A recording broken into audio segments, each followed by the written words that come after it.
Hey everybody, welcome back. This is Hero, as usual, and we're back into the Dark Souls 2 beta footage now. Last time we left off, we beat the... what was his name? The Executioner's Chariot, that's right. We got to fight a horse. Fucking brilliant. And just after you fight the horse and head up into the stairs on the side of the arena, you come to this place where there's a bonfire and a few messages that I'm trying to write. And as I roll down here, you may have seen that there were some messages on a ledge, and apparently if you follow that ledge, you go like along into a secret little room, and in that room there is like a chest or something, or a body with the... fuck, I don't know how to pronounce it. It's like the Llewellyn armor? Shit, I don't know. I haven't even seen the spelling of it in over a month, so excuse me for that horrible pronunciation. But yeah, so I missed that set of armor, unfortunately. I've heard that it looked pretty cool, but I haven't actually seen it, so I guess I'll be leaving that to maybe see in the final product of the game, which, as it stands now, is less than 2 months away, which is fucking exciting, actually. It's going to end up coming out on the week when my assessment tasks start for school that year, so, you know, brilliant, wonderful. I'm going to do horribly in my school stuff. I'm going to try and keep up and stuff, but it comes out then and we'll be able to see all the real nice goodies that Dark Souls 2 has for us to have a look at. Now, while I was up at the bonfire, I upgraded my strength 1 point to use the Zweihander. And as you can see, when we come back, there is still this ugly red phantom waiting for us. So I decide to, for some reason, like the AI just doesn't know that you're there if you're behind them, like in the boss arena. So I decided to grab a backstab and then hit him with a wake up two-handed R2, which is now a poke with the Zweihander. And now he's hit me and he took off about 85% of my health with that one hit. So keep in mind that I am at about 70% health because of how many times I died on my way here. And the AI on this guy is really strange. It's like he knows that he's fighting in a place that he's not supposed to be inside. So like if I disengage from him long enough, he'll just run away. And holy fuck, the damage on that shield bash is incredible. Like, you don't, like, at this point you don't know whether the shield bash is actually worth using, or if... oh, okay, he hit the ground beside me and I ended up dying for that one. But you don't know if the shield bash is like something that's been souped up for the red phantoms themselves. And right here, when I respawn, what is it? Like, you know, Dark Souls has that thing, like, if there's a world event going on and, like, because there's no loading screens and stuff unless you die, when you die, like, occasionally NPCs will move around and stuff, or if you use a homeward bone, occasionally NPCs will just move around and everything. And that's, like, the guy that's supposed to bring you into the Brotherhood of Blood Covenant, which is basically the Dark Wraith Covenant of Dark Souls 2. And I don't particularly love the name. I think Dark Wraith is much cooler, but I do understand that maybe due to lore reasons the Dark Wraiths can't continue into Dark Souls 2. They might be gone or forgotten or whatever. But he is apparently the Covenant leader, or like the person that operates for the Brotherhood of Blood for you. And if you go to him, he'll be able to sell you like cracked red eye orbs and stuff.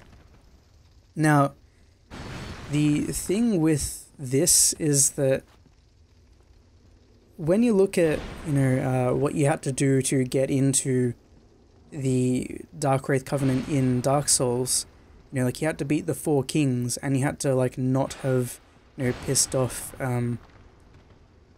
Karth by, you know, going with Kingseeker Frampt. Now, that's a bit... it's a little bit esoteric to, you know, to figure out. It's a bit windy, and look at this guy, he's just heading... It's like, nah, he's like, fuck this, I'm going home, and he's headed for a walk down the bridge. I'm graceful. And so is he, apparently. So that's how I took care of that red phantom. It wasn't a particularly noble way of taking care of him, but there we go. And what I was saying before, the dark wraiths were pretty hard to get into if you weren't intending to get into them.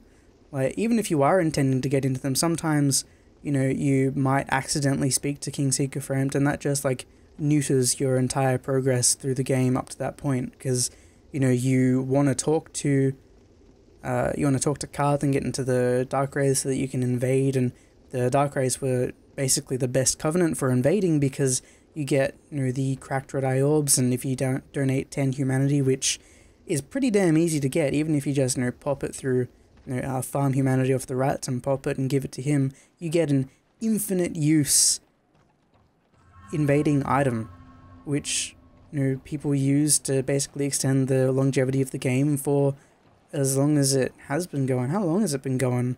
Like 2 years now? I'm not entirely... a little bit more than 2 years. Yeah, it's a little bit more than 2 years actually, because it came out in November or October. October of 2011.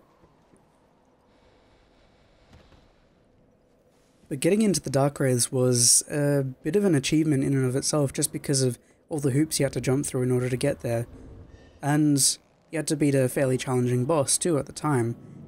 And looking at this, like this layout here with this area where you've got the Skeleton King or Skeleton Lords or whatever, and the Executioner's Chariot, the Chariot boss fight wasn't all that bad. Like, I don't know if we feel like if we're overpowered for where we are at the moment or what, but it doesn't feel difficult enough to get into the Dark Wraiths. And I know this is all, it was the beta, so, you know, it might not even be the boss where this might not even be the boss where you actually get to the Dark Wraiths, you know, after beating the boss for, you know, like you may not even see the guy after you finish the boss and go up to the bonfire. He may not be there.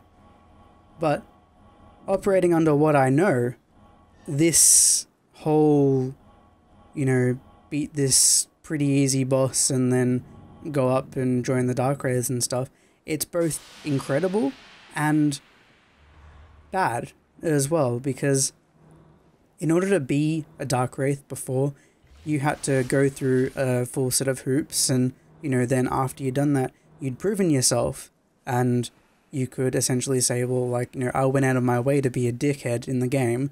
You know, I don't think all Dark Wraiths are dickheads, by the way. I've done plenty of PvP by myself. I'm fine with it all. But in the new game, it's looking like being a Dark Wraith or a Brotherhood of Blood member or whatever the fuck it's called. It's looking like it's not going to be nearly as hard. And it's good because, you know, just a week or so into the game, can you imagine, just like with how many people have already pre-ordered this game? I've pre-ordered this game fucking twice already. Once for Xbox and once for PS3. And can you imagine the online activity that's going to be available for all of the people that play Dark Souls, you know, in this? Because, you know, if everyone can get to this boss and everyone can beat this boss and everyone can see this NPC that just says, hey, you know, I notice you've got a token of spite or whatever it is, would you like to join the, you know, Brotherhood of Blood? Then it's going to be so populated. It's going to be such a good time too, because you can no longer hide in hollow form, which is something that I don't think I've really touched on yet. But it's interesting. I don't know entirely how to feel about it. I really wish that, you know, there was like there probably is another invasion covenant and everything, but yeah. Anyway, as you can see, on the topic of invasions, I've decided to, you know, after the first boss that I took out, I decided to sit down and get, you know, 1 or 2 invasions in, because I had 8 cracked red eye orbs, I think, and I decided that I wanted to at least try and get a little bit of PvP in, because this is obviously a network test, it's not a PvE test, as much as I wish it was. I know plenty of people did just play it for the PvE, but in this, I think I've managed to get a nice little mix of both the PvE and the PvP. And my PvP experience in Dark Souls 2 so far has been spawn, wonder where the fuck the other guy is, because this is a goddamn huge area. Like, this area here, it's all, you can go everywhere inside it. There are no fog walls. So you have, basically, you spawn, and then you have to go on a fucking hide and seek adventure to see where the other person is. It's like I'm wandering around and, going through the trees, and I've gone to all the other corners, gone inside all the buildings, and see, I could have sped this up, but I don't think that's the point of this, because this is kind of frustrating. Like, I hope the areas are a tiny bit smaller, or, you have, like, I've noticed also later on in my PvP experience with this game is that when you invade with the cracked red eye orb, it doesn't necessarily matter where you are when you activate the cracked red eye orb, because in the older game, if you remember, if you use the orb in a certain area of a level, then you'll go to a certain spawn point. Every time you'll spawn in the exact same place. The only exception to this rule is if you're wearing the Cat Covenant ring and you'll spawn in like one of 4 places in the forest, but that's a special case again. And I had the feeling, like, after a while that when I was being spawned, I was being spawned somewhat close to where the other person was. Now, I don't have a torch, naturally, so I had to navigate this place by, just by feel and everything, and the glow from the person, the character, is actually enough. And what do you know? Managed to find the other player. I just pointed at them, and it was like, haha, there you are, finally. Jesus fucking Christ. And I decided to just get on with it. Now, I'm not going to say that this guy was bad, because I looked bad in this. I looked very bad. And as you can see what I did then, I just two-handed the longsword, and I hit him twice. I hit him once, and I saw that it was stunned, and I had enough time to hit him again. And I just tried to use the heavy attack with the Zweihander, but it's kind of wonky, because I didn't realize just how much you could aim with the heavy attacks. And what he did there was exactly what I was, I don't know, what I just said that I did before, is that he just spammed. He pressed R1 and he had me in a stun lock, and then he just kept pressing R1. And that's all it takes in the beta, because poise wasn't bloody working. Poise didn't seem to work at all. And that's all it took. Just R1, R1, R1. If you've got a quick weapon that does decent damage, like the short sword or the long sword in the beta, then you can pretty much kiss your health goodbye if you get caught in a stun lock.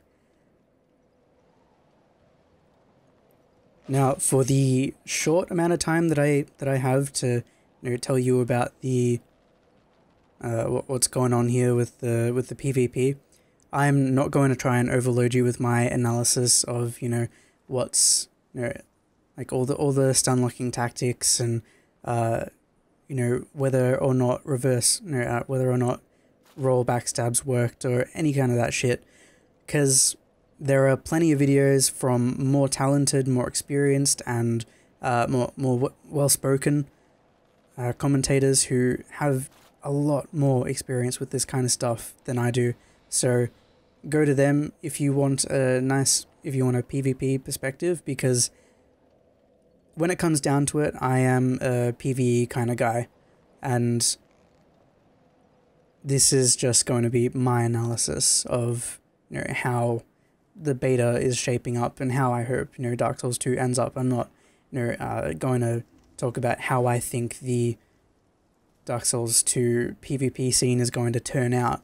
I think it's going to be good, provided that, you know, there aren't any major fuck-ups and that, you know, poise actually works and stuff. But I'm going to do my best to try and show you my perspective on the PvE stuff, the mechanics, and, you know, all that kind of stuff. Now, this video has been a little bit different to the normal ones. I apologize that there's not much in the way of progression as such, as I've just kind of been wandering around the woods searching for people to talk to, but I did have, you know, a little bit of a topic with the Dark Wraith thing, known about the population of the game, that kind of stuff, and unfortunately, that is, like, when I was invading, like, halfway through the game, halfway through the beta, when I was done with that boss, this is all that happened. I just ran around for quite a while searching for people to kill, and no one was there, because the area was so fucking huge. Like, if you've ever played a Call of Duty or something, and the map is, you know, 12 miles long, and it's like a 4v4 or something, it's like that. It's a lot like that. Anyway, next video we maybe will be seeing a little bit more PvP, and then a little bit more of the PvE, you know, heading towards the Skeleton Lord area and all that kind of stuff. So, thank you for watching, as usual. I will see you in the next video.